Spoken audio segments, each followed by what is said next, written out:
Let's see. Why don't you talk to me about, instead of our going over point by point, I'm going to leave that to you guys to do then, okay? Because these guys will be in it a little bit deeper. So talk to me about your routines. So you've got a routine of what happens in your home when your daughter wakes up in the morning. What's a routine? What happens in your home? I'm not going to put anybody on the spot, but talk to me about your morning routines, then we're going to go from routines from there. What happens? Everyone gets ready. Brushing teeth, potty, changing clothes, or breakfast. No playing until any of that is done. Yeah. Until breakfast. Until after breakfast and all these things of getting ready are done. Okay. So tell me about the routine of the getting ready. So after he wakes up, we go to the potty, we brush teeth together, we change his clothes. Sometimes we tidy up, not always. Okay. Yeah. How and then about breakfast. the changing his clothes? What goes on? Is there any resistance there? Does it all go smoothly? Where's a hitch in your get along as far as your routine goes in the morning? Anytime we transition, he doesn't want there hitches, but I think sometimes he might yell or he might get distracted. Mm-hmm. I don't know. But pretty well you're feeling good about the morning schedule. There's not any crazyville stuff that you're going, start the day out and Crazy grumpy. when he starts when he's like, "Oh." yeah, if he wants to play, he does it. He does it okay. But Crazy. sometimes the fight to get to the potty is the only thing. In the morning? Yeah. Or just in general. Yeah, even the first one, especially the first one. Okay. So when he hops up from waking up, then you take him to the potty or he goes to the potty by himself? We say, let's go to the potty. Uh-huh. So we'll all go together. There's Okay. probably, it depends on whether or not he finds us in the morning because he woke up first, or if he's still sleeping when we wake up, we might, hang out or cuddle with him for a bit, and then before we really get up, we're like, it's time to go to the potty. Uh-huh. And first thing, we all go. Mom and dad go, you go. Uh-huh. And then sometimes he complies, sometimes he's just like, I don't want to go. Sorry, Okay. how old are your kids now? 3.5. Is it 3.5? Okay. Yeah, just So if that's he just one. if he doesn't go right when you say, does he always have an accident? Could, but not always. We have him in a pull-up in the nighttime. Okay. So he might have gone there. So what about if you change it? Remember, you're looking to get out from underneath the minute control of children, the ones having to give them the instruction. So every human being gets up in the morning, and if you've gone 8 hours without using the John in the middle of the night, you got a sensation that you need to go to the bathroom. So having that be any point of contention with children is totally unnecessary, because if they're really truly being potty trained, it's time for them. Their bodies will actually tell them when they need to go. So it's fine if it's not an issue for you, but one of the things you might do is, instead of saying let's go potty, why doesn't the first thing become let's get dressed? Because off comes the pull-up, on goes the regular pants, then he has the sensation of, I better use the bathroom. Mm-hmm. So you're not having to remind him of doing that. It's the getting out of your clothes that reminds him, oh, I don't just pee in my pull-up, right? Is he wet when he wakes up in the pull-up? No. Okay, so he's so ready to not have you remind him to go to the bathroom. He's dry. He wakes up. Envy is a sin. No. Good morning, and I'm like, did you go pee pee in your puff? He's like, no, mommy, it's dry. Oh, take it off. Yeah. Man, I wish that would happen. Yeah, but even, the pull-up just to make sure, whatever, but at night, that's a different thing.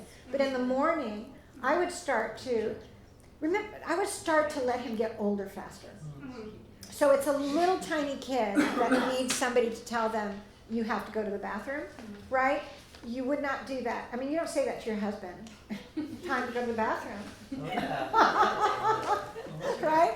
You So gotta go before we leave. you're right. So you're moving him out of childishness, right, into grown-upness. And the faster that you do it, the more you're going to get greater grown-up behavior. They stop thinking of themselves as babies, right? So if you can just, if that one little hint of saying, let's get dressed, Okay. and then he automatically is going to think, it's going to call his attention to a sensation that he has to go, right? Okay. So that would be one way of getting him. So you've got that. Any other morning behaviors? No? Okay. Habits? So, I was just thinking about when you were talking earlier about, you know, the whole PJ thing, you shouldn't be having to remind them over and over. Yeah. You should just say it once and they should turn, I'm thinking, okay, maybe I've expected too much, whether it's morning time routine or nighttime routine, because I made charts for morning routine and nighttime routine with the exact intention of not having Yes. to, Uh-huh. bark orders, because they already know, they should know. Uh-huh. So, but maybe I've not done well at training them. There you go. I think that's the missing. There you go. You skipped part a of it. step. The chart is useless. I mean, put a chart on the refrigerator of something that you're going to do that you haven't actually developed a habit to do. Okay, my question Yeah. is, okay, do I, is it too much to expect for them to just do the whole routine, or should we just break it down? Okay, it's time to get dressed. Okay, good job, you got dressed. Okay, now it's time to, or should they just know by now? Like after Well, we they do the should know by training. now, but they don't. Okay, So now we're going to get so- them to know by now. But they know, I think they know. I think it's hard to know, do they just not know, or are they just not complying? I think it's that they're just not complying. Think So about I your think I own need to habit go formation. back. How much do you know of the right things to eat, of the right exercise to get, of the right books to read, of the right way to live that we know, but we just don't do? So there's nothing unusual under the sun. There's nothing uncommon that isn't common to man. So the amount that a person knows is not the issue. You can say a child, you know to do that, but I know to do a lot of things that I don't do, right? I don't. I know most of the things that I should do, most of them I don't do. So that's just common. Now, how do I get myself out of what I know to transform it into what I do? There has to be a process to get me from the knowing to the doing. And that's what gets skipped a lot of times with parents. They just go, because you know it, I'm going to expect you to do it. And when you don't do it, I'm going to be angry. That's a formula for being angry all the time and for exasperating your children. So we break it down and we train until the knowing is actually second nature doing. First nature doing, right? So yes, I would say you're absolutely very insightful to say the way forward in that is to take that little chart off the wall. You keep the little chart in your soul. But right now, you're going to take each one of those and train those. So you're going to do the Jami thing the way we talked about, right? You're going to get his attention. You're going to tell him what to do. Just, go back over what I said, right? You're going to be able to do that. He's only going to have one instruction. He's going to give you feedback what he's going to do, right? So you know he knows, right? You're going to do this. What are you going to do? Aiden, Jason, what are you going to do? You're going to do this? Okay, right? That's what we say. And the little questioning. And does that mean you're going to stop in the middle and do this? Does that mean you're going to play with your toys a bit before you do that? You got it all taken care So of. that's the training. That's the with, training. With the goal of, we just say, okay, so my goal is, okay, I just say, okay guys, time to get ready for bed, and then they know what to do. That's like the goal, right? That is the goal. And you're going to do it mostly by not just saying, okay, time for bed. You're going to do, if you train your child with the attention factor and the eyes, the business of turn your head, put your eyes on me, it perks their soul up to say, every time I do that with mom or dad, I'm a listener. I'm a listener and I'm a responder. If you just say into the netherworld, okay, it's time for Johnny's in this house, right? You don't have anybody's attention and no one has committed with their eyes and their engagement with you to do anything that you've announced it's the season to do. It's the bedtime I season. think it's different with every child though, because Aiden, I know he hears everything. So we have like Chasen completely in his own world. So it's harder for me to get his attention because he just gets so caught up with it. So I find myself having to, okay, Chasen, look, like even to get to this point where Okay, now, so that's where you start. Like, hello, Jason. Hello, are you in there? Okay, so you're never going to do that again. You're never going to do Well, that. how do Yeah. I stop? So you stop by going back to the very first thing, which is train attention. Train attention.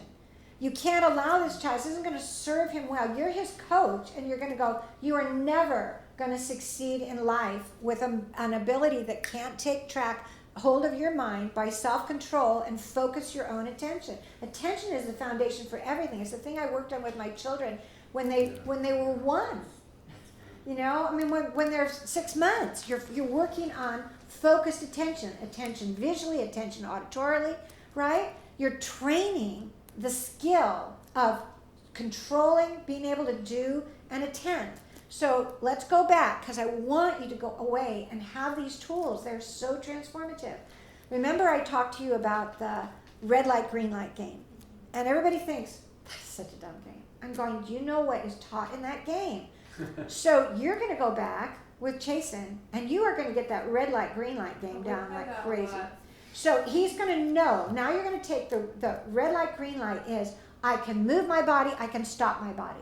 I understand that I'm going to change it to go stop. I know the word stop means freeze, right? That means I'm going to freeze if I'm running. That means I'm going to freeze if I'm doing something with my hands. That means I'm going to freeze if I'm talking, whatever.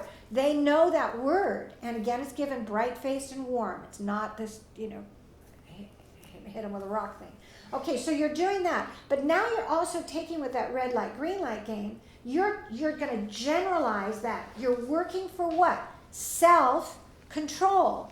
Awareness inside the child that they have total control over themselves. They have total control over their body. They have total control over their mind. They have total control over their temperament. They have total control over everything. So you're playing this funny little game.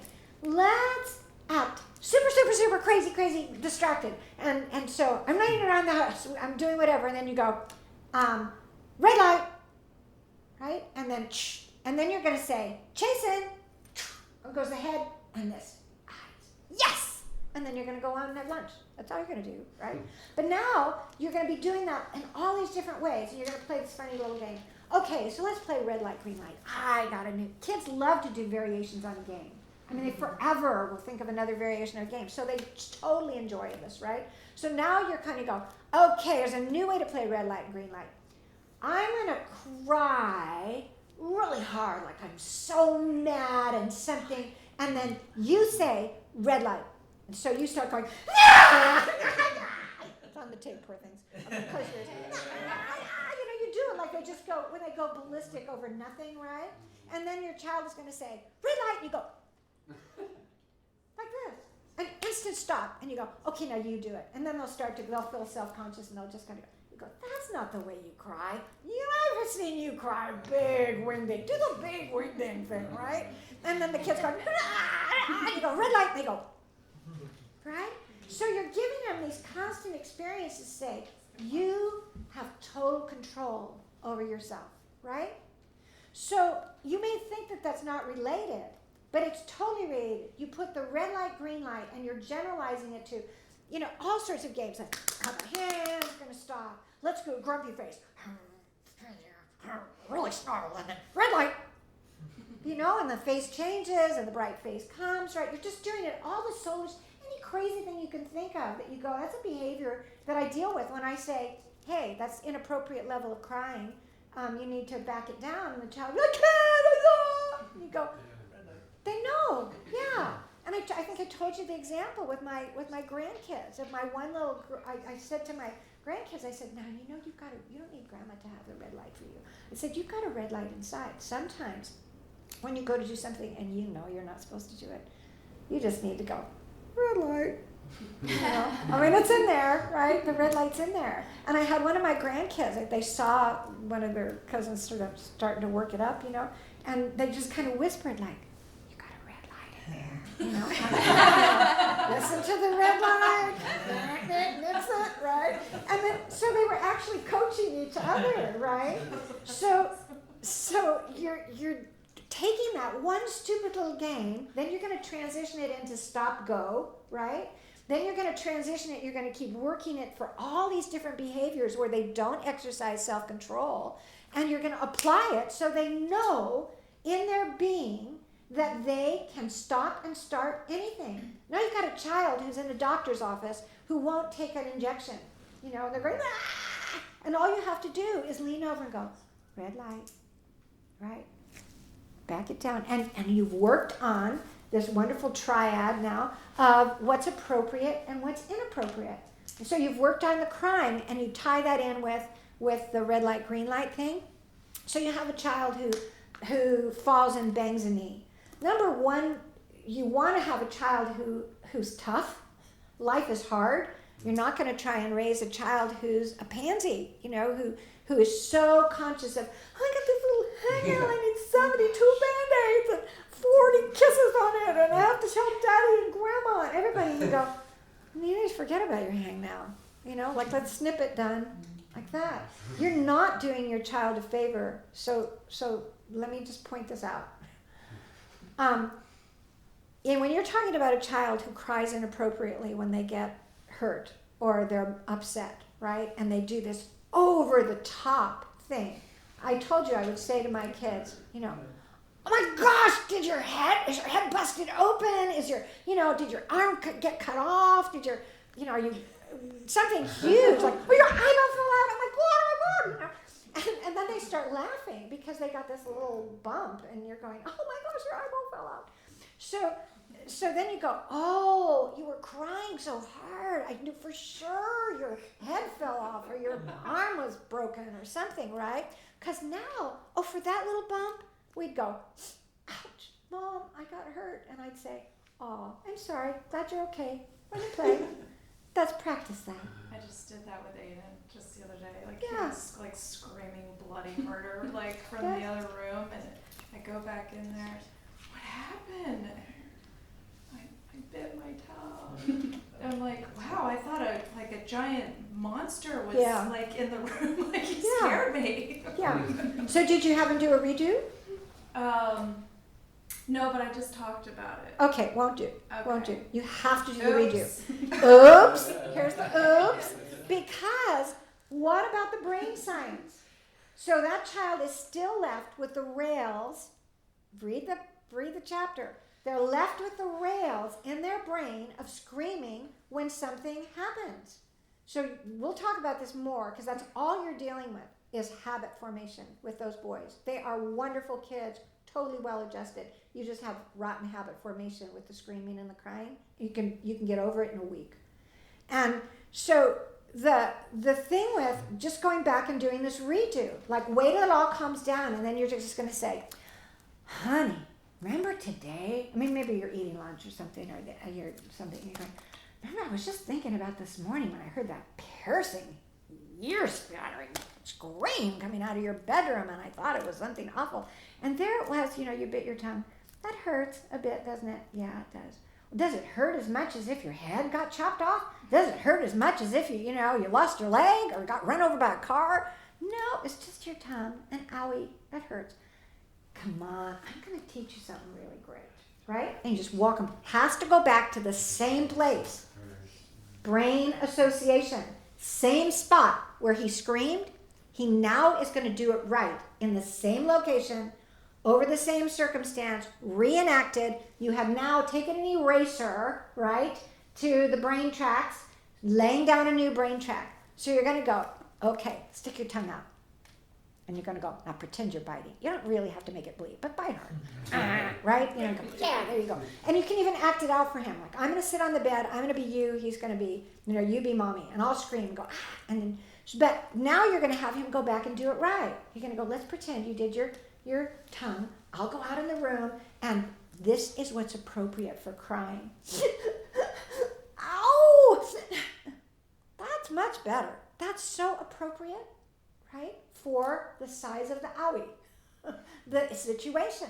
Now you're going to have him act it out, and you go, that's exactly right. So next time when you bump your knee or you bite your tongue, and it's about like that, that's the appropriate amount of crying for that. And they know they can turn it on and turn it off because they've done the scream, they've done the less, they've done the whatever. They have total control. I've got the on-off switch in me, right? And now you just take it one step further and give him the skill. This is how you do it. You've acted it out this way, right? So you teach children what's appropriate. Now, child is calm enough in the, when it happens, is it totally fine just to do the redo right then and there if they're calm enough? if they're calm enough, yes, yes. If they're totally calm and totally cooperative and you're bright-faced and they're with it, yes. Otherwise, you don't want to be doing a lot of redos, and you need to be doing them right. And if you don't want to wear out a good thing, it's not like you should be doing this all the time, right? But doing a redo for that, for the screaming part, is absolutely essential. And teaching the children what's an appropriate response to different things. So you can say, if you have children who are yanking something from each other's hand and they scream, "Ah, you took my toy!" Okay, totally inappropriate response, right? So you're going to stop that. You're going to wait. Go, oh, my toys are for having fun. This doesn't sound, remember this? Toys are for having fun. Whew, this does not sound fun for anybody here, so we'll just put this away for a while, right? And then that just stops. You're not coming in and going, you took that toy from him. Remember, we went over that. We listened to the tape if you need to. All right, so now you've got this child who over the top is screaming, somebody took my toy. So you're just going to go back. First the toy goes away, but then you're going to come back to a redo or a training time. It doesn't even have to be a redo at this point. You're just going to go back into pre-training. You're playing with your child, and you're going to go, let's pretend that you want my toy. Start it this way, that you want my toy. So grab it from me, right? Like I'm playing with something, you grab it. And then you scream and you scare the kid to death. I mean, really scream. Like, oh, like that, because they don't hear that from you, right? And then you go, that's what you do sometimes when so-and-so takes your toy. Did you realize that? Yeah, that's pretty awful, huh? Here's what's appropriate. Take my toy again. I grab my toy. And he grabs it and you go, you know what, that's my toy and I would like it back. Right? Now you practice that. I'm going to grab your toy. Let's pretend you're at maybe preschool or your friend's house and they grab your toy. And what are you going to do? Right? We're not going to do that screaming thing. Totally inappropriate. That word will go so far for you. And then you just have them act it out the right way. So now they are way more likely to have that brain track kick in when a kid takes their toy or they don't get what they want or they bite their tongue. They've rehearsed it, right?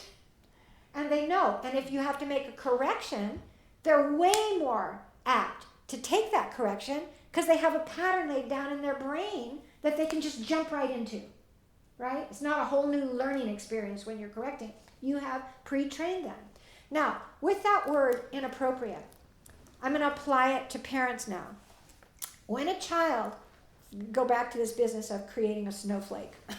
Isn't that the word everyone's using now for tender people who, don't offend me. It's 5 degrees too hot in the room in life. And so you have a child who gets a bump and you look out of the corner of your eye and you know they didn't get hurt. It just was an offense to them. Like this was a rude offense, right? What is an appropriate amount of sympathy? I just see parents giving the most inappropriate amounts of sympathy. And it's under the guise of love and tenderness. But you go, okay, first of all, it's not real love and it is kind of tender, but it's so inappropriate that it's just unwise. So be able to create an environment. You have over on this chart, right? What do you have at your disposal?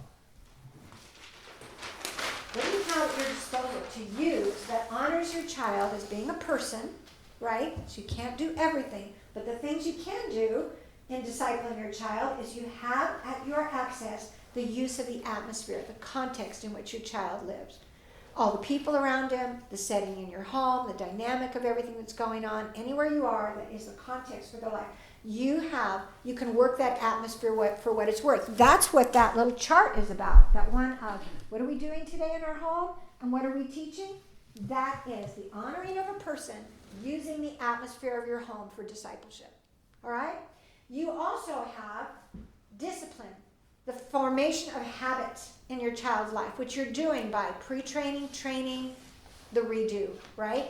And by establishing routine and habitual habits within the child of attitude. A child should peacefully be able to receive no.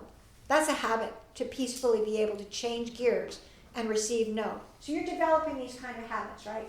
And you have the option of this part of the stool. We have atmosphere, a discipline, a life. Charlotte Mason says education is an atmosphere, a discipline, a life. And under a life, that's living ideas. That's teaching your children the truth about life and exposing them to a seed idea that can at some point be used to help form their character and all, right? Living ideas. So now we've got this situation. I broke into that. Tell me where I was going. We're talking about Appropriate sympathy. appropriate sympathy. Thank you. So you've got this thing of creating an atmosphere in your home where the child is like this, treated like this tender shoot, like every little bit of awareness that they have about their comfort zone, you know. So they're the ones who tell you what they'll do and what they won't do, and this is comfortable for me and this isn't comfortable for me, and I don't want to eat that and I want to eat this, and they'll come to you and say, you know, I got hurt. You've got to give them, inside that atmosphere, the appropriate amount of sympathy when they get hurt, the appropriate response or initiation towards their behavior. So a child falls down, you know they didn't get hurt, and you love their hugs, and it's such a wonderful thing when they're sort of weeping and dependent on us, and you go, hi, cuddly, snuggly, oh, kind of like, oh, come to mommy and I kiss the boo boo kind of thing. But you're creating an atmosphere for the child in which you're weakening them. You don't ever see that happen in the animal kingdom anywhere. It's like the bear falls out of the tree and the mother goes over and goes, go up and try again. You know, like, because it's survival, right? It's survival to be tough. It's survival to not be so hyper conscious of every little irritation in your life. Don't cultivate your children being hypersensitive to every little problem and every irritation by giving them an inappropriate amount of sympathy under the guise of love and tenderness. It's love and tenderness to be able to say, oh, hop up, that was kind of a shock, wasn't it? Shake off that little bum, right? Kind of thing, and distract them and move on, right? So pretty soon you're going to find your kids running down a driveway. They just tube it and, you know, go down, and you'll just see them get up and go, ah, and then they'll go like this and keep running again. You go, now that's good. That's good. They don't need to come back to you. Their arm is not broken. They're not bleeding from an artery, right? And they can get a Band-Aid later, because life is, you know, that's kind of how life goes. I mean, that's good to be that way. So when we talk about teaching our children appropriate response, do a little red light, green light. And teach yourself what's the appropriate response that's really good for my child, right? Not just because we don't parent by what we want, you know, but our desires are we parent by what's wise. So just practically speaking, so we went to the beach yesterday, just down Yep. the way from you, and I don't know what happened. Isaac was like, ow, something hurt him. We had no idea, but he was like limping around like a dog that got hit by a car or something. And we're just like, honey, you look fine. You know, go play with your brother. Is that, you know? Yeah, if you know he's fine, and I mean, he really, you know, maybe he's got a nail in his foot. I'd check it out. We're just like, okay, well, He really reacted that. yeah, we're just like, where are you hurt? And he's like, down here. We're just like, okay, it looks a little bit red, you know, Uh-huh. just like, you're not bleeding, so Yeah. you look okay. So I would do just that. I would play just with go, your you brother. know, yeah, you just, so give them that confidence. We make our children very fearful of life by overreacting and inappropriately responding to when something happens. They become fearful. Now that's not an option to do for a child, because that's what Charlotte Mason would say. You are influencing them at a level of their emotions that is not, you don't have the right to do that to another human being. So if they're like, oh, please hold me, I'm hurt. Yeah. Is it like, no, honey, you look perfectly fine and capable to walk. I would hold say- you for a minute and. There you go. Yeah. There you go. Or I would say, here, sit down beside me. You know, you can stay as close as you want, but when you're ready to play, go play. You're fine. And then just be very kind and gentle. Don't say it like, you are fine. So they feel like you're being sarcastic to him or demeaning to him in some way. You're really saying, you're giving him, remember, you are the piece de resistance of the excellent coach. Right? So what? The excellent coach. No, it was for- Piece de resistance. You are the top of the line. Yeah. Piece de resistance, you say it better than me. So you are the top of the line coach. This is all about coaching your child to be brave and solid and, you know, capable and tough and hardy in life, but you're not doing it in a harsh way by, there are parents who are just over the top, wanting their kids to be, to toughen them up. And they do it in a mean way, yeah, and that goes over, that works in reverse. But does that make sense? Okay, all right. Look at this list, let's jump to this. Look at that list that says, in the first series of parent coaching, which you're in, which is the Foundations group, this is what's provided you, these principles and tools so that, and there's 24 listed here, all right? Look over that list again and tell me, let's just start this way. Talk to me about your meal times. We said you should be, by the time you exit this group next month, your meal times with your child, even your young children, should be delightful, primarily. It should be, your children are setting, I want to know, rhetorically, because I don't want to embarrass anybody, how many of you actually made the placemats I described to you for your children so that they can faithfully set the table? Has it worked for you? Yeah, we cheated. We bought already made. But it has like the plate, the fork, the knife. It has everything there. It and then it has does! like Send the me a manners. link! Yeah, I got it at a convention. Oh. So I'll send it to you. But it's neat because it has like manners all around it, and then it has like little put the sayings cup, like and don't then forget to say thank you know. you and thank the cook. And Oh, it's really cute. Oh, yeah. And then it has like the plate and then your salad fork and your regular. There you fork. go. Yeah. Okay. So So, remember, your children need to be responsible participants in the family, not because you're giving them chores, but because they find their identity and their value in truly being important and valuable. I mean, I just said something to my son as I went upstairs. I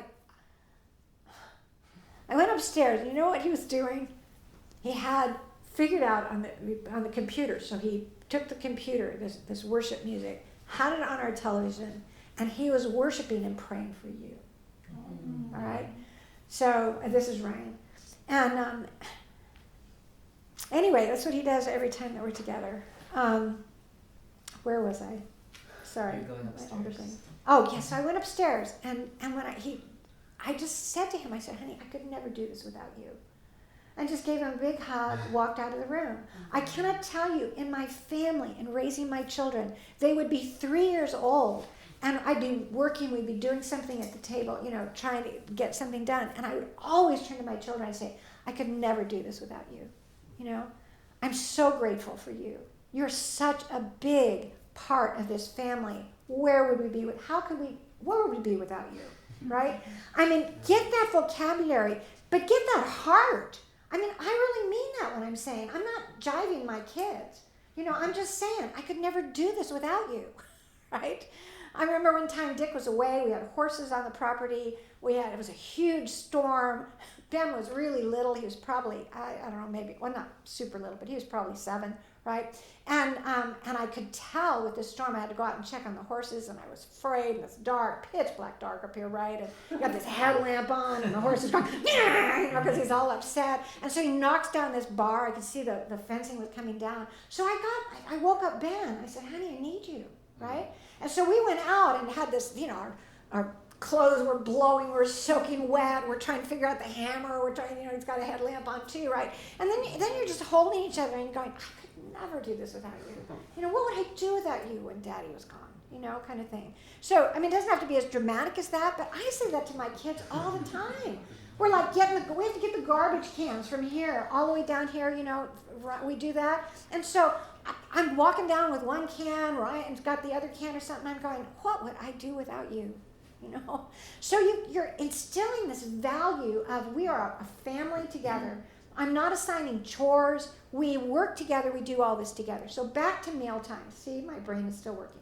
So back to meal times. I gave you that really great idea of saying this. You can have a 2.5-year-old setting a beautiful table. Here is the principle. Whatever you have your children growing in, give them the grace and the ability to grow in doing it in excellence.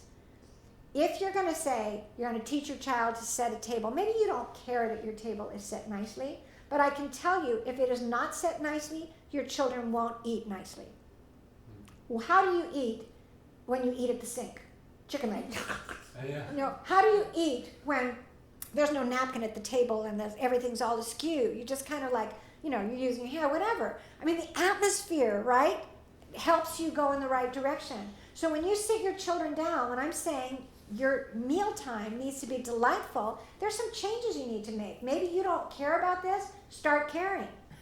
Get a way that your table is set in a way that says there's a level of formality about this. This is not like going out to play in the sandbox. Something is special about this. Everything's in order. So the plate, you know, make your little placemats. You can just get whatever you do them. You can do them on paper. You can cover them with that contact paper. You can make them nice, that you can stitch them, whatever. But you're going to have your plate, just like you described. It's got everything marked there. So the child can go and put the placemat out. The child can set all the table, all of that. And be 2.5, right? And maybe your job is to get the things out of the high cabinet and put it down on a low stool where they can come and get it done. But they can go out and get some flowers for the table every once in a while and set those, and it's a nice thing. And so everybody works for dinner, and we've gone through all of this. Go back and listen to the tapes. If not this series, go back to the series that I taught before you. I'll make it all available to you. But your meal times are holy times, and you're going to have it so that you're actually having conversations with your children. And I gave you those hints and how you're going to maybe have some little jokes in a basket like I have with my grandkids, you know. So they're not just, they're realizing you're introducing them to the soulish habit that meal times are about family communication. And you're going to do it at a child's level. So maybe you got some pictures. You just get in a habit of bringing some pictures out of your photograph album. You guys don't have them anymore, but too bad for you. Get out your phone. I don't know. Don't do that. Yeah. Print something, right? So you can do it on your phone if you want. But, you know, so you're handing it around and you're going, well, here's a picture of when I was such and such. And you start telling stories. You know, let your mind go wild and pool some ideas together about how can you get communication going around the table, and it ceases to be about, I don't like green beans. You know, everybody knows they eat what they eat. Reminding you of the foundations. Everybody works for dinner. The youngest children to the oldest children. Everybody sets up, has their jobs. Everybody cleans up, has their jobs. Everybody is 2-year-olds can put silverware in the dishwasher or in a bowl of soap if you wash by hand or whatever, right? And your communication now starts. You know how not to have a child whining. You know how not to have a child demanding food. You know simply, don't you, if the child starts complaining about food, you do the same thing that you do with food that you do with the toys. Oh, this isn't fun. Toys are for fun. Oh, this doesn't make for a very pleasant meal. Food is for being pleasant and talking. I'll be down. You can eat breakfast tomorrow. No brainer. Nobody's angry. Nobody's upset. What is food about? Food is about we get to sit down together as a family and have a great time. Seems like it's not a great time for you. I'll be down. Right? So is it appropriate to be like, time for early bedtime if you don't want to eat dinner? I wouldn't do the punishment. Nope. So it's not exactly a punishment? It is a punishment to go to bed early. get put to bed early. That's exactly what you mean. You mean you're gonna, there's a negative consequence coming down on your head because you misbehaved. So then not even to be like, okay, hop on down and Go play. Go play? Do whatever you want. The only consequence that's natural for this thing is that meal times are pleasant. They're about communication. They're about our eating together in a joyful way. And if that's not happening, you just aren't a part of the party. You just aren't a part of eating. That's the natural consequence. I'll be down. Go play in the yard. Go do what you want. Go take the dog for a walk. I mean, have a good time. But eating, not so much. Right? Because you're not Because it sounds eating. like it's almost like a reward. Like, oh, I don't have to eat, I can go play. It will be, except if it happens several meals in a row, you have a very hungry child. So I'm saying no snacks. When you are training children to enjoy meals, they need to come to the table hungry. And food needs to be meal times. Children who are fed snacks primarily by parents who want to keep them quiet or occupy them. They use food for occupation, for management, not for hunger, right? And distraction, all those things. What has that got to do with food? Find something else, not food. Food is for meal times. And when food is for meal times, children come hungry and they eat, right? Even little ones that people say they're so frail and they don't have anything, they are going to eat enough to sustain. No human being, unless they're totally mentally ill and have gone into anorexia and have big psychological problems, a person will eat when they're hungry. So make sure they're hungry. And they come to the table, and table is about warmth and sociability, and if not, there isn't any dinner.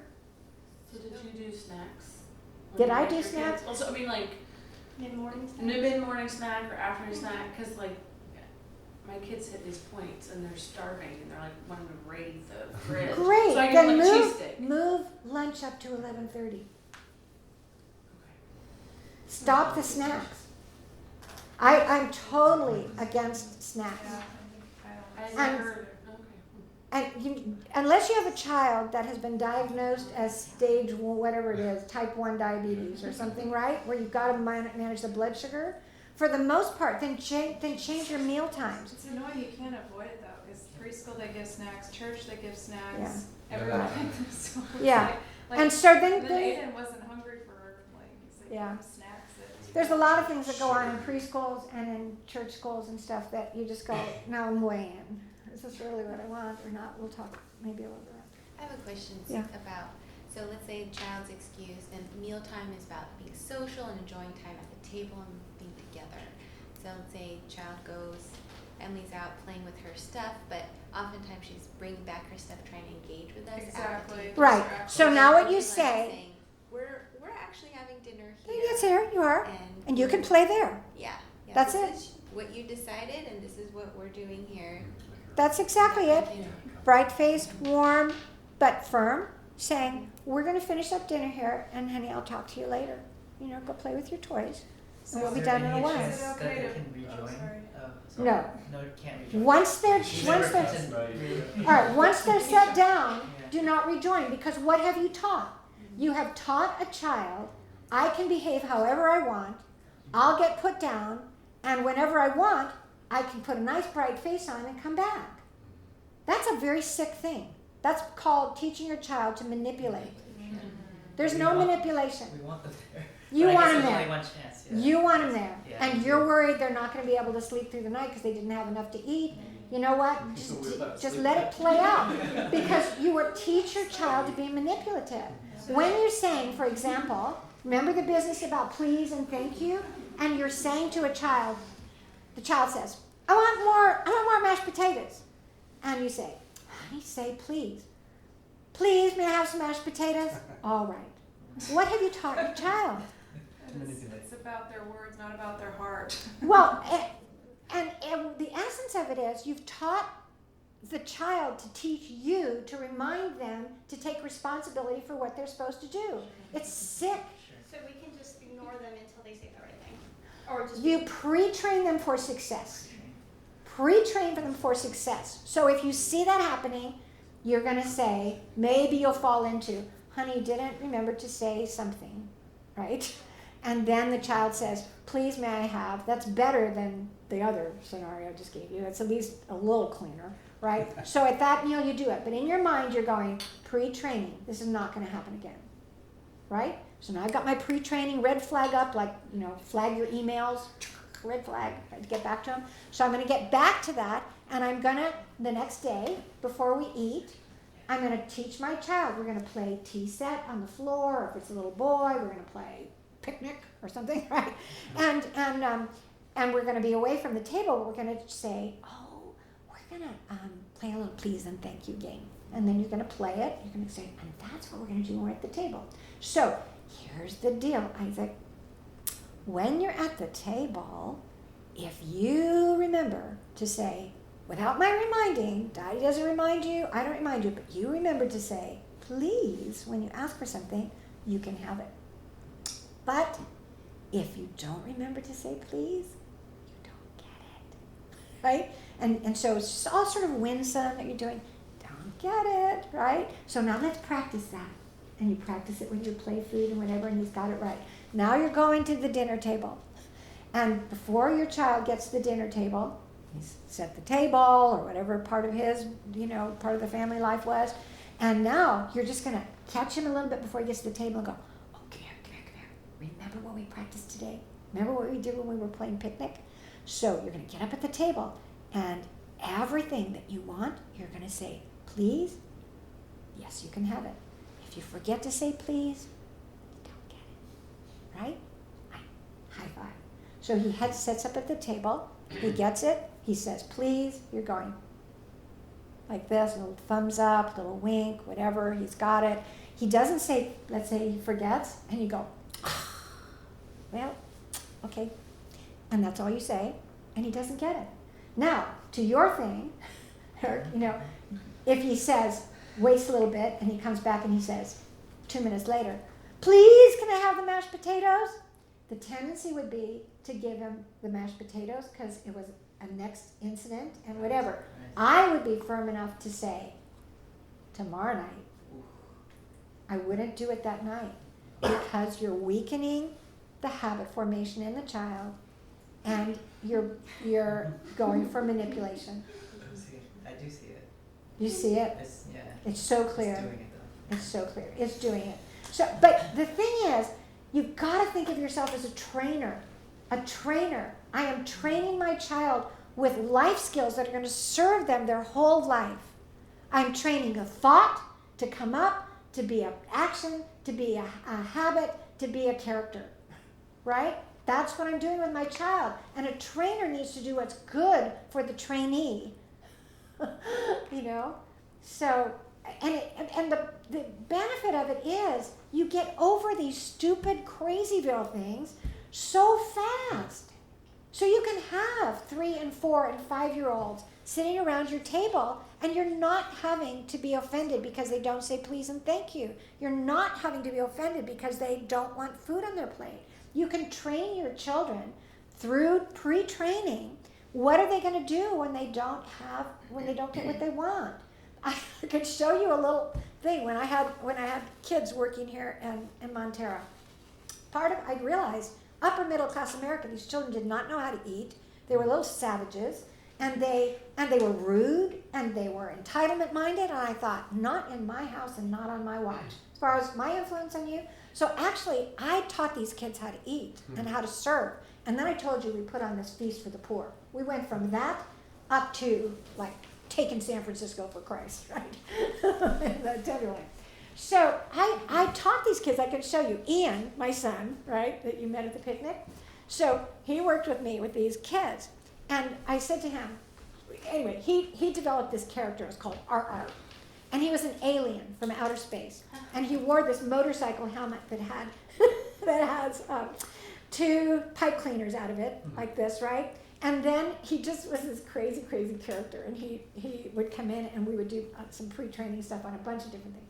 But as far as this particular issue, so we called it Alien Manners, and we filmed it.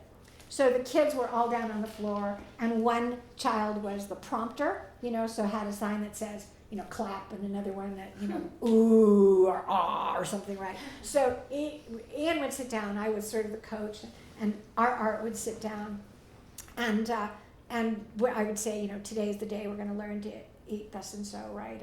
And then he would do it all wrong, and then they would bring, oh, and then he'd do it right, and he was just so silly. So I was talking to you about the train of, the food that you don't like. Thank you, God, for my brain. And so here I taught the children what to do when they were served sardines, which I figured, who likes sardines, right? So, and I said, here's the rule. The rule is when someone is serving you something, it's a gift. They prepared it for you. They're going to put it in front of you. So you should never let them know that you don't like it. And you have red light, green light abilities, right? You have total control over your face. So I went around after Ian did his little shtick, right? And then I went around the table, and there were like 14 kids around this table, all little ones, right? And so I said, I'm going to come out of the kitchen, and I'm going to serve you sardines. And I don't want to know, we're all going to be watching your face. Don't even let me know you don't like these. But what you can say is, no, thank you. Thank you. Yes.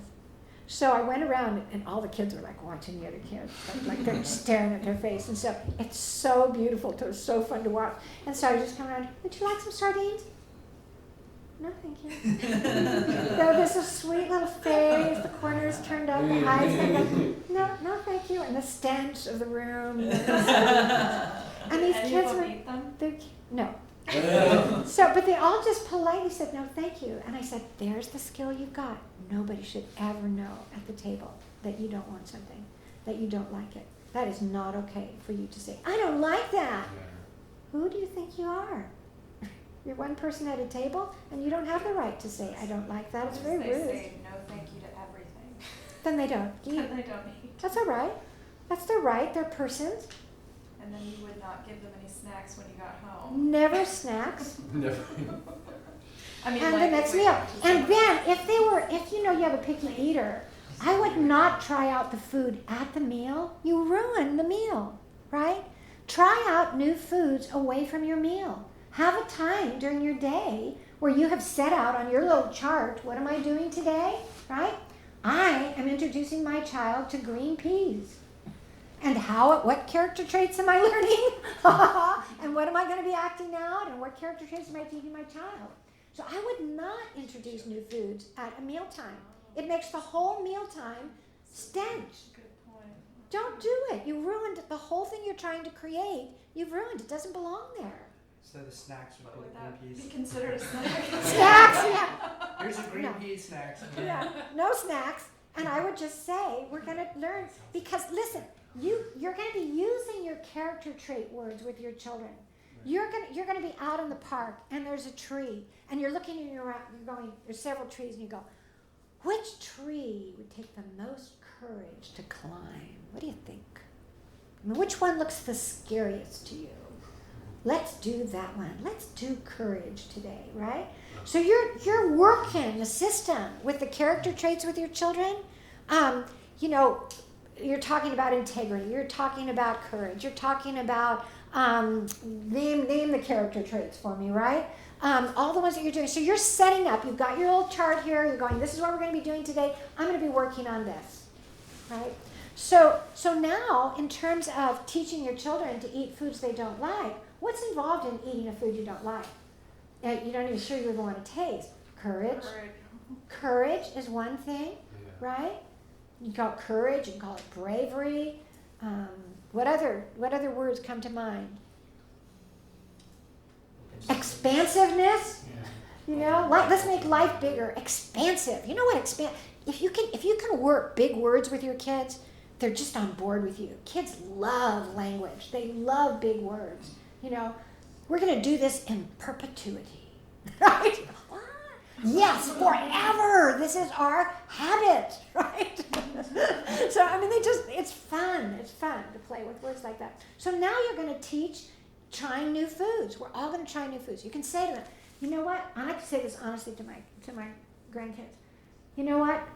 I have never been able to eat sardines. I think they smell so bad.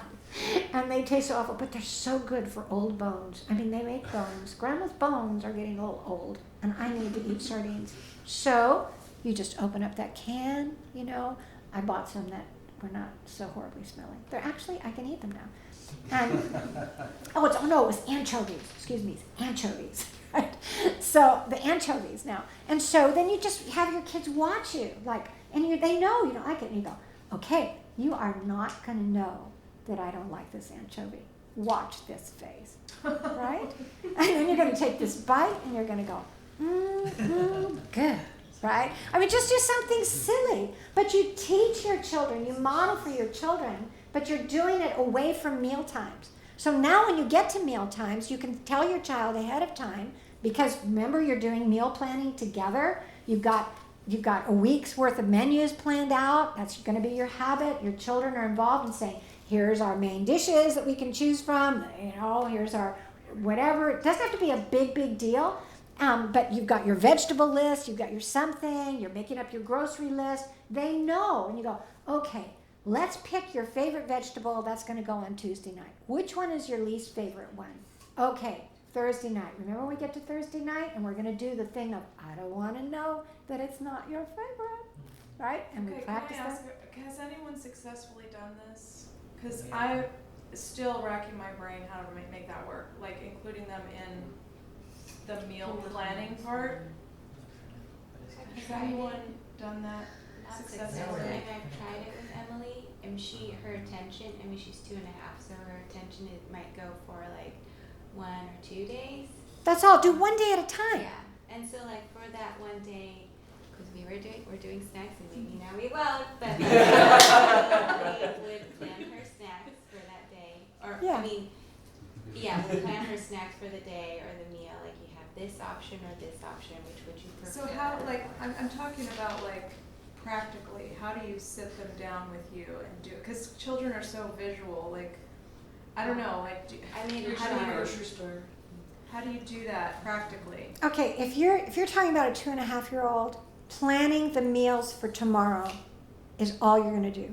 You've got your whole week planned out, whatever, but you're going to give her some choices. And I don't think you have to do this every day, for everything, but if you can, allow your children to be an integral, meaningful part of the family who holds opinions, who wants to feel responsible. It's as if, for example, here's a parallel. It's a stretch, but it's a parallel, so work with my mind. Breaking children into homogeneous groups in churches. I'm so against it. I just think it's the most destructive thing that happens in the church. It absolutely is destructive. We'll talk about it hopefully next week. But you isolate your children off and say, you're worth this much. You're worth being with other 3-year-olds off to the side where the really important stuff happens over here. And maybe we'll let you come in at Christmas and sing a song and make us all smile. Then go back to where you belong with your other little 3-year-olds, right? I'm going, that's sick. For raising children up, discipling children. So we do the same thing in our lives, our daily lives. You're good for sitting in front of the television while I cook, because you're incapable. You're good for going out to play when the real work gets to get done, because that's all you're worth. You're worth eating what I put on your plate, because you don't get an opinion. That's all you're worth.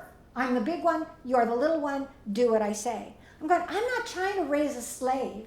I'm not trying to raise a compliant person that I control. I'm trying to raise a person who has opinions about nutrition and who understands how to exercise self-control and eat what's good along with the things that they like, right?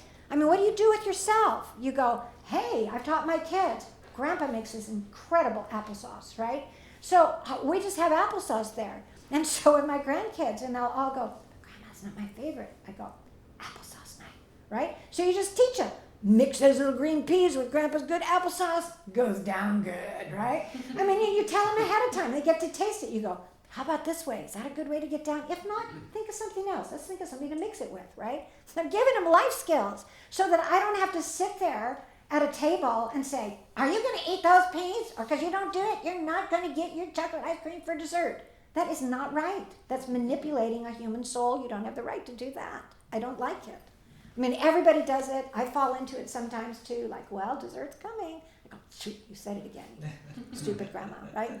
So anyway, when you're talking about your kids, like Aiden's age, he is able to sit down with you, maybe not with Jason around, but this could be something that you could do with him alone.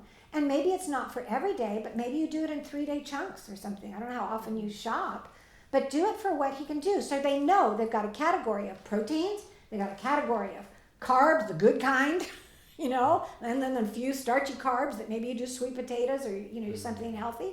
And then you've got your desserts, and hopefully there's a lot of fruit on there and, not a lot of any processed foods and stuff. You're teaching your children good nutrition, and they can actually go off that list.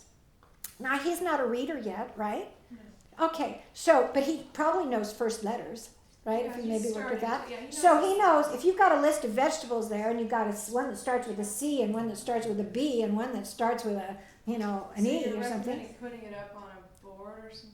You can do it however it works for you. You can do it on an easel. You can do it on an easel. You can do it with little cards. You can just do it. You've got a little clipboard, and here's your little list over here. If you've got little kids, you can do it with pictures. Go to a magazine, cut out some carrots, cut out some broccoli, cut out some Swiss chard, cut out some lettuce, some salad, right? And they're just moving them around. And you're going, okay, we'll put them here. And you're going, can't quite have that 3 days in a row, not good for our bodies, so we're going to switch this out, or you just give them one option, maybe one option. They're not planning the whole menu, but you go, come on, sit with me, we're going to plan the menu. You get to choose what night we have these vegetables, right?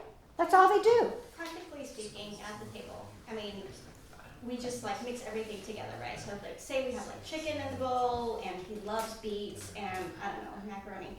He eats all of his favorite parts first, and he just leaves the chicken there. And we're just like, okay, if you have a little bit of each on the fork, it helps it go down. But now all you have is chicken left.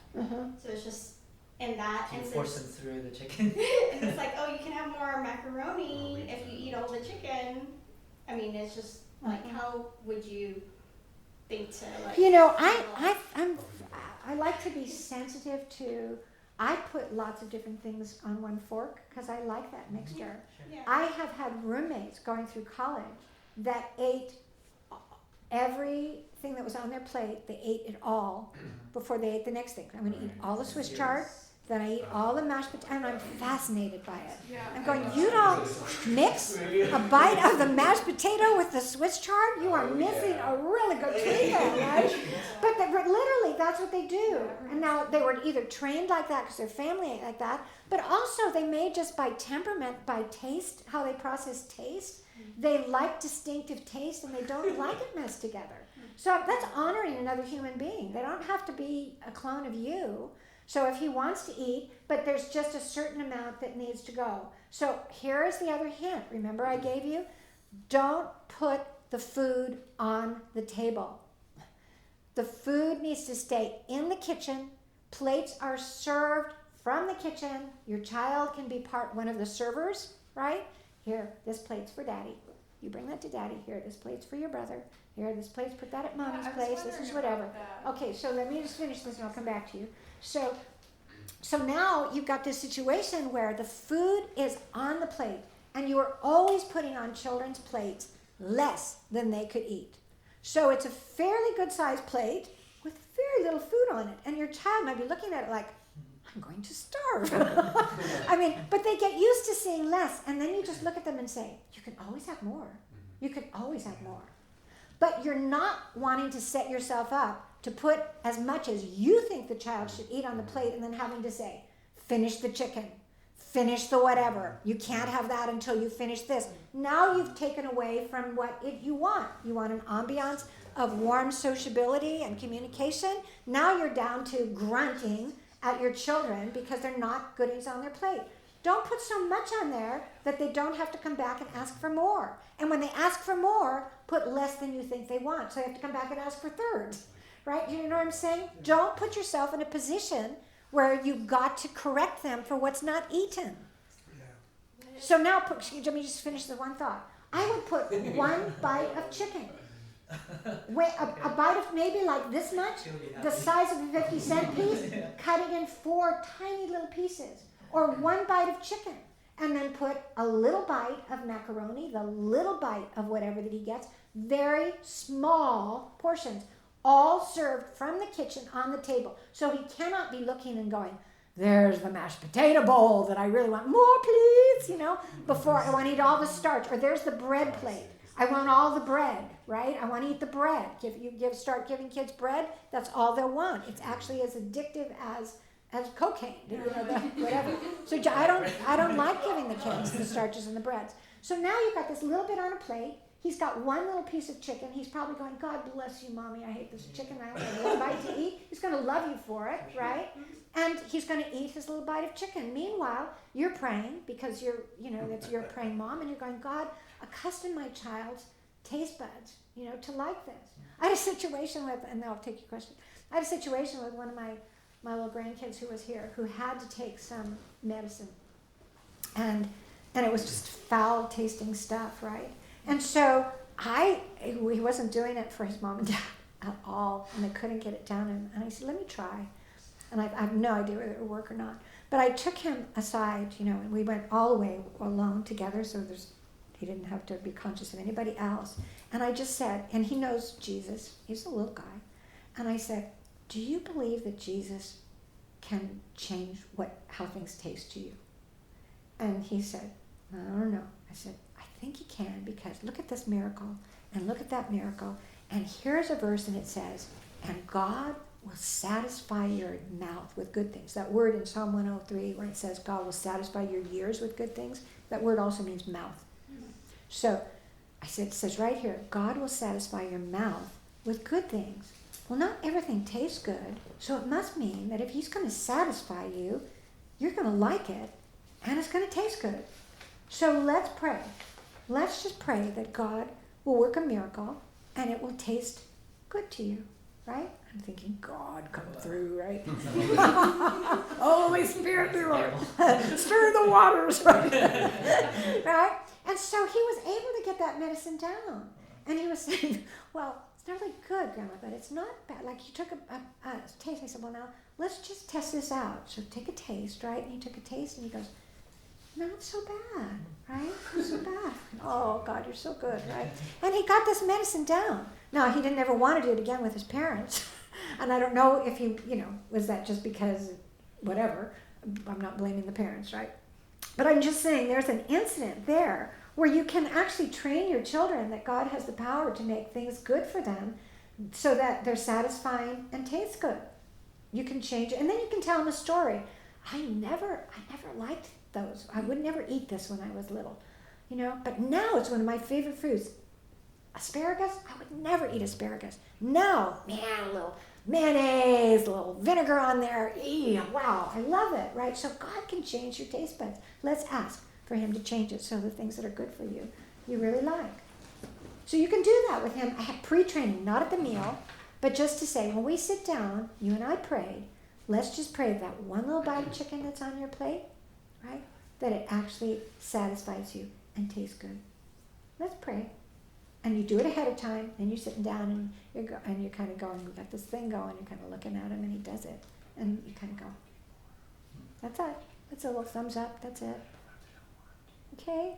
So many things just are so common sense. If you roll them back and say, what am I trying to coach my child in for life, and how do I do it?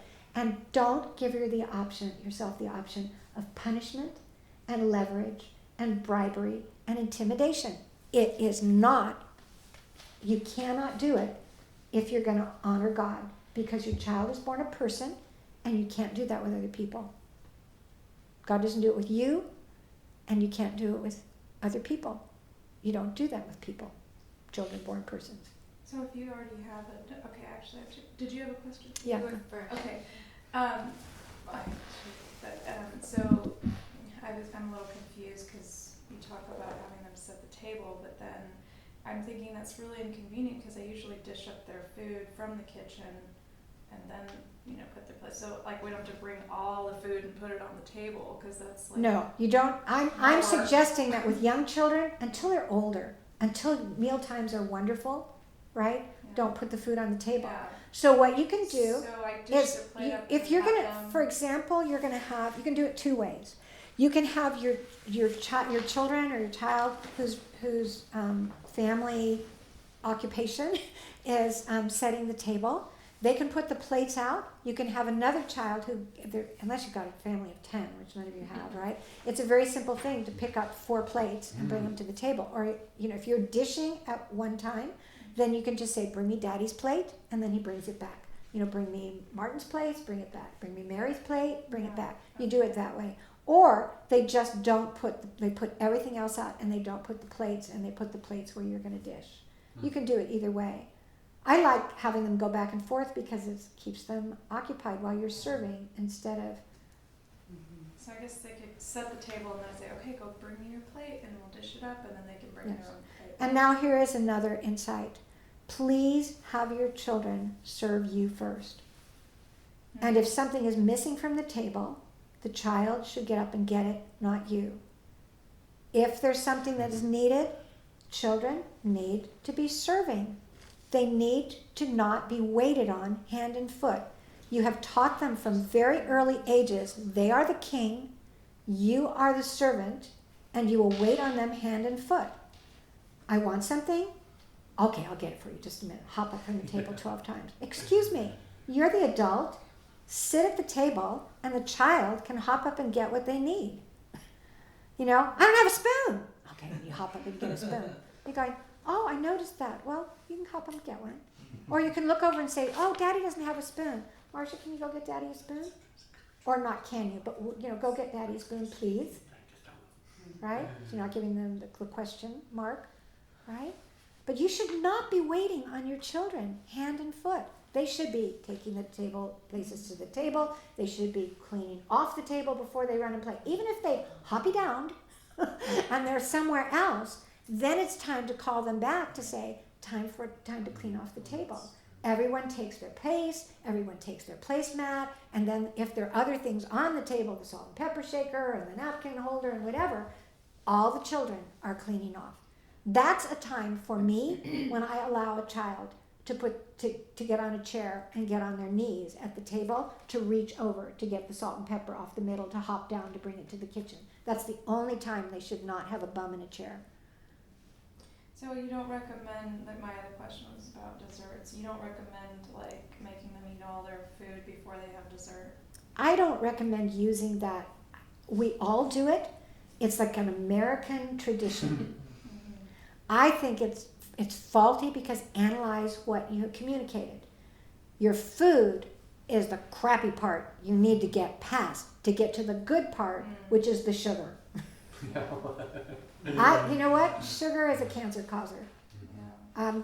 I'm not teaching my kids that the sugar part, we do it, but I have strong feelings about nutrition, and I just think that's not a wise idea.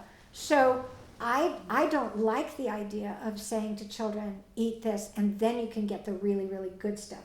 Here's the goal. And this stuff is just the bad stuff to get through. I mean, I want them thinking this is the really good. So when we raised our children, we didn't have desserts. Yeah. I didn't raise them on desserts. We did desserts for parties. We did desserts for birthdays. We did desserts for special outings, something like that. We did not have dessert after dinner. It was never a tradition in our family for all the growing up years of the children. And it was something very special that we would plan. If we did have it at a meal, they would know it was, Daddy fixing it, because my husband loved to cook, or, we would make it and we would talk about it, that tonight we're going to have some dessert after dinner. But it was never made the goal. Yeah, I'm guilty of bribing them with little, chocolates. Okay, if you want a little treat. Yeah. We call it So a you don't have treat. to do We don't call it dessert. I mean, Treat.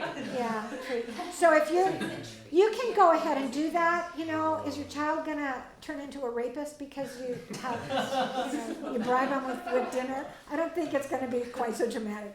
So, pick your values. Yeah. Pick your values and just decide, is it worth it to me? But I just throw out that idea of saying, You know, having dessert after meals all the time is probably nutritionally not good, Yeah, but I've also noticed psychologically it's not good either it's not- because they demand it. they Like, demand I it. want a Right, retreat. they don't I'm care like, about it. oh Yeah. my, I'm just like. And I really like the idea of the smaller portion, a lot smaller portions. Yeah, why are you setting yourself up for a That's fight? huge. It's just Well, crazy. that and plus, you know, especially if you're getting good food, it's expensive, right? You're wasting it. And You're mad and hate they're wasting. mad and yeah. Well, I'm usually like the garbage disposal. I'll go and like eat the rest. But of even it. we shouldn't have to do the garbage disposal. If we have smaller portions, there's no need for garbage disposal. And you're teaching your children just by circumstance, just by atmosphere, just by context, that they're going to eat what's on their plate and ask for more. I like that. I like that, number one, because they're allowed to ask for more, they're graciously given more, and I would certainly rather have a child who says, Mommy, can I have some more of that, than eat your green beans. You know what I mean? I go, pick your scenario. Right? Okay, so we've got 5 minutes. It's okay. Let's ask. Go ahead, we have 5 minutes. Just to know what it Okay, is. so like, We're all dying let's say to you know. got veggies, macaroni, and chicken on a plate, and it's one of each, and Emily she'll eat the macaroni, and she wants seconds of the macaroni Uh-huh. and thirds, but she doesn't want to eat the chicken or that one chicken or pea. So it's very simple to just say there's not more until there needs to be more. Well, there doesn't need to be more because you still have some things on your plate there. That's all. More is an empty plate. So that part's okay. It's more with the manipulation with dessert because dessert's not healthful. But to say you don't get more. Well, dessert's not. Let's say it's healthful. Let's say it's really healthful. I don't know, but so I'm not into that part. That's a nutrition part. I'm just saying, bribery is not okay. Right. Bribery does not teach self-control. It doesn't teach maturity, and it teaches your children to bribe. Right. So this is not a bribe to say You have to you'll get finish more. the chicken and the vegetables to get more. No, macaroni. because more means you don't have anything on the plate. Mm. So now it's your definition of more. Am I individually defining more chicken, more whatever? More to me is the plate's empty. Plate's empty. I need Right. more on my plate. But you don't need more on your plate. There's still things on your plate. So it's just very simple to going, oh, but you still have things there. You don't need more yet. You know, when your plate's, That's when the the plate's, principle, I guess. yeah, so you're just teaching the definition of more is empty, right? And then we need more. Oh my goodness, you need more. What if they say more macaroni? Yeah. More of everything. And you Just reset and then it you again. treat it by plate. Yeah. Uh-huh. So they You just treat it by plate. Portion. And you just go, but there's still things on your plate, so you don't need more yet. I'm trying to figure this out. Almost ready for more. You're almost ready for more. What if she finishes her entire plate and she only wants more macaroni? And, Then she can have more macaroni. and You get more chicken. You get one more little tiny piece of chicken. No, no, no. Oh, okay, all right. Now, so these are good questions. All right, so I'm just telling you what I would do, and you figure out your own way. But now this child has eaten their one piece of chicken. They've eaten their little pile of macaroni. They've eaten whatever, right? And so now we have a plate that needs more. It's an empty plate. It needs more. If they want more, now you say, would you like more? Your plate is empty. Would you like more?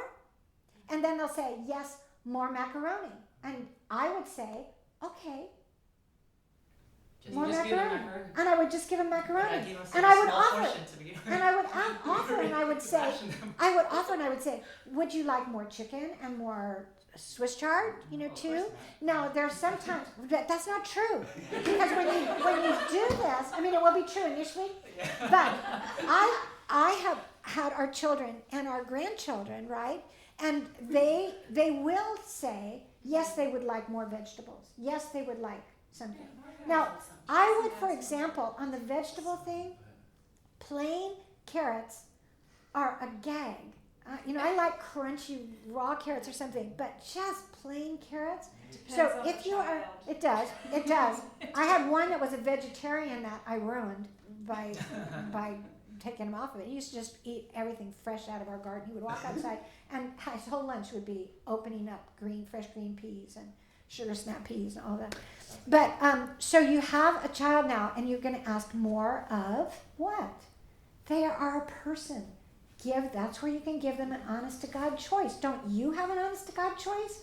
Now you have been mature enough to say, I better eat a few more carrots or something because it's good for me, and you'll take them. Your child will get there because you're going to be teaching them about nutrition and courage and wisdom and self-control. It's all getting there if you work the package. If you do it piecemeal, you're in big trouble. You're going to be fighting all the time.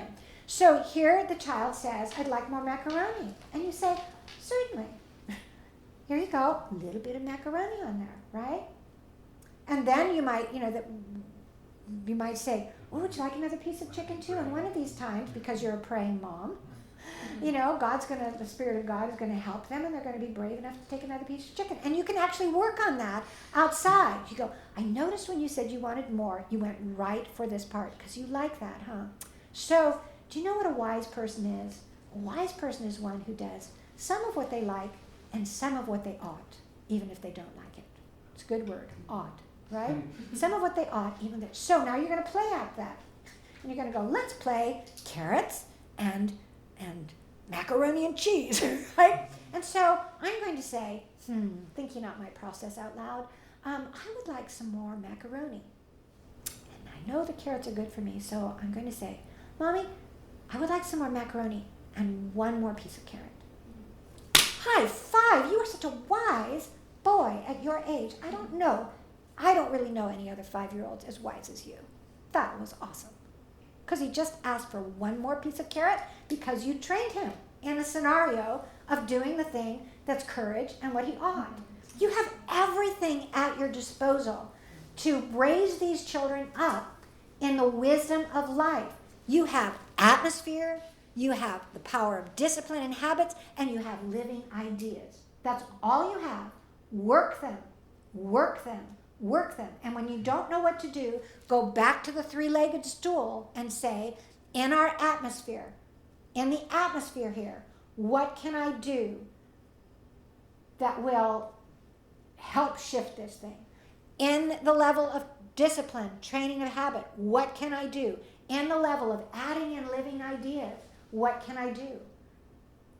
So living ideas are giving meaning to things like courage and bravery and all of that will start to, your language that becomes deeply meaningful. And you're living your life out loud so that you're going, oh, I would love chocolate. I'm going to have some blueberries because it's good enough, and I like it, right? And I'm not saying chocolate's bad, I'm just giving an example. Or I'm going to have some chocolate instead of cotton candy because chocolate has antioxidants. Chocolate almonds. Yeah, chocolate almonds. So, but I'm saying that's just in the area of food. But anywhere in your process of life, of being able to say, wow, I would sure like to go sit out on the deck and catch some sun. And I'm looking at this dirty floor. All right. Need to get this dirty floor done, and I'm going to do with a smile on my face, I'm going to put on some samba music, and I'm going, getting the floor done. There's Mama getting done what I didn't want to do. You too can do it, right? Live life with joy and figure out how you make it, and then give your kids the skills. All right. Father, this has been a big shotgun session. But Lord, I pray, it's just my heart now that these parents go away from next month, Lord, with just this toolbox bulging with the essentials that they have that are not just the technical solutions. Here's a way to tell your child to do this. But they've got the principles behind it so that whatever comes in the years ahead, they can come back and say, what tools do I have? I've got these 3 major ones. I've got this, and this is off the charts. I don't bribe. I don't whatever. God, I'm just asking you, give them wisdom, knowledge, understanding, discernment, great problem-solving skills based upon truth and wisdom. You are the Father who knows how you have created children to thrive and to become as quickly as possible in a steady, consistent way strong adults to stand in the next generation and raise up the next generation to come up, God, and be able to teach them the principles of life. Lord, I bless these parents. I bless those that are here and those that will be listening to the recording. Please, Lord, let them go away with something that will be a seed for great fruitfulness and fruit that lasts. I thank you for it in Jesus' name. Yeah. Amen.